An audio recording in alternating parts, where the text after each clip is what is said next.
ಮುಡಾ ಕೇಸಲ್ಲಿ ಸಿಎಂ ಕುಟುಂಬಕ್ಕೆ big relief ಸಿಕ್ಕಿದೆ. ಸಿದ್ದರಾಮಯ್ಯ ನಿವಾಸದ ಮುಂದೆ ವಿಜಯೋತ್ಸವ ಜೋರಾಗಿತ್ತು. ಇನ್ನು ಇಡಿ ಇಲಾಖೆ ಅರ್ಜಿಯನ್ನ ಸುಪ್ರೀಂ ವಜಾಗೊಳಿಸಿದ ಹಿನ್ನೆಲೆಯಲ್ಲಿ ಕಾಂಗ್ರೆಸ್ ಕಾರ್ಯಕರ್ತರು ಸಿಹಿ ಹಂಚಿ ಸಂಭ್ರಮಿಸಿದ್ರು.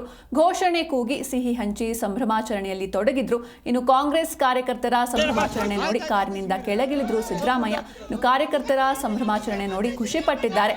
ಸಿಎಂಗೆ ಕೂಡ ಸಿಹಿ ಹಂಚಿದ್ದಾರೆ ಕಾರ್ಯಕರ್ತರು. ಇನ್ನು ಎಲ್ಲರಿಗೂ ಕೈ ಮುಗಿದು ತದನಂತರದಲ್ಲಿ ಒಳಗೆ ಹೋದ್ರು ಸಿಎಂ. ನಂತರ ಸಿಎಂ ನಿವಾಸದ ಮುಂದೆ ಸಾರ್ವಜನಿಕರಿಗೆ ಸಿಹಿ ಹಂಚಿದ್ದಾರೆ ಕಾಂಗ್ರೆಸ್ನ ಕಾರ್ಯಕರ್ತರು.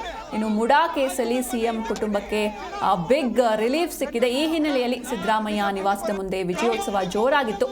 ಇಡಿ ಇಲಾಖೆಯ ಅರ್ಜಿಯನ್ನ ಸುಪ್ರೀಂ ವಜಾಗೊಳಿಸಿದ ಹಿನ್ನೆಲೆಯಲ್ಲಿ ಕಾಂಗ್ರೆಸ್ ಕಾರ್ಯಕರ್ತರು ಸಿಹಿ ಹಂಚಿ ಸಂಭ್ರಮಿಸಿದ್ರು. ಘೋಷಣೆ ಕೂಗಿ ಸಿಹಿ ಹಂಚಿ ಸಂಭ್ರಮಾಚರಣೆಯಲ್ಲಿ ತೊಡಗಿದ್ರು. ಇನ್ನು ಮುಡಾ ಹಗರಣದಲ್ಲಿ ಸಿಎಂ ಹಾಗೂ ಅವರ ಕುಟುಂಬದ ಹೆಸರು ಕೇಳಿ ಬಂದಾಗ ಅವರ ವೈಯಕ್ತಿಕ ಜೀವನ ಮಾತ್ರವಲ್ಲ, ಅವರ ರಾಜಕೀಯ ಜೀವನದ ಮೇಲೂ ಕೂಡ ಸಾಕಷ್ಟು ಪ್ರಶ್ನೆಗಳು ಮೂಡಿದ್ವು. ಸಿಎಂ ಕುರ್ಚಿಗೆ ಕಂಟಕ ಅನ್ನುವಂತಹ ಚರ್ಚೆಗಳು ಕೂಡ ಶುರುವಾಗಿತ್ತು. ಆದರೆ ಇದೀಗ ಸುಪ್ರೀಂ ಕೋರ್ಟ್ನ ತೀರ್ಪಿನಿಂದ 5 ವರ್ಷ ನಾನೇ ಸಿಎಂ ಎನ್ನುವಂತಹ ಸ್ಟೇಟ್ಮೆಂಟ್ಗೆ ಇನ್ನಷ್ಟು ಪುಷ್ಟಿ ಸಿಕ್ಕಂತಾಗಿದೆ. ಇನ್ನು 4 ದಶಕಗಳ ರಾಜಕೀಯದಲ್ಲಿ ಸಿದ್ದರಾಮಯ್ಯನವರಿಗೆ ಒಂದೇ ಒಂದು ಕಪ್ಪು ಚುಕ್ಕೆ ಕೂಡ ಇರಲಿಲ್ಲ. ಆದರೆ ಮುಡಾ ಹಗರಣ ಕೇಳಿ ಬಂದಾಗ ಇದು ಅವರನ್ನ ಮಾನಸಿಕವಾಗಿ ಸಾಕಷ್ಟು ಕುಗ್ಗಿಸಿತ್ತು. ಆದರೆ ಸುಪ್ರೀಂ ಕೋರ್ಟ್ನಿಂದ ಸಿಎಂಗೆ ಇದೀಗ ಬಿಗ್ ರಿಲೀಫ್ ಸಿಕ್ಕಿರುವಂಥದ್ದು.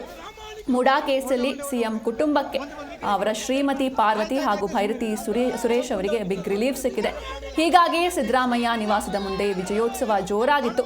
ಇಡಿ ಇಲಾಖೆಯ ಅರ್ಜಿಯನ್ನು ಸುಪ್ರೀಂ ವಜಾಗೊಳಿಸಿದ ಹಿನ್ನೆಲೆಯಲ್ಲಿ ಕಾಂಗ್ರೆಸ್ ಕಾರ್ಯಕರ್ತರು ಸಿಹಿ ಹಂಚಿ ಸಂಭ್ರಮಿಸಿದ್ರು. ಇನ್ನು ಘೋಷಣೆಯನ್ನ ಕೂಡ ಕೂಗಿದ್ರು. ಇನ್ನು ಕಾಂಗ್ರೆಸ್ ಕಾರ್ಯಕರ್ತರ ಸಂಭ್ರಮಾಚರಣೆಯನ್ನು ನೋಡಿ ಕಾರಿನಿಂದ ಕೆಳಗಿಳಿದ್ರು ಸಿದ್ದರಾಮಯ್ಯನವರು. ನೀವು ದೃಶ್ಯದಲ್ಲೂ ಕೂಡ ನೋಡ್ತಾ ಇದ್ದೀರಾ. ಇನ್ನು ಕಾರ್ಯಕರ್ತರ ಸಂಭ್ರಮಾಚರಣೆ ನೋಡಿ ಖುಷಿ ಪಟ್ಟಿದ್ದಾರೆ ಸಿಎಂ.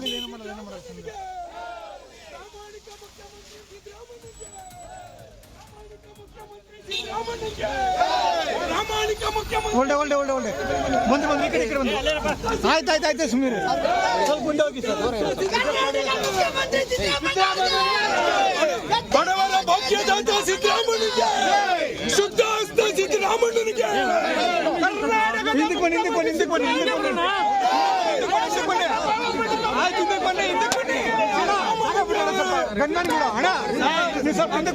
ಪ್ರಾಮಾಣಿಕ ಮುಖ್ಯಮಂತ್ರಿ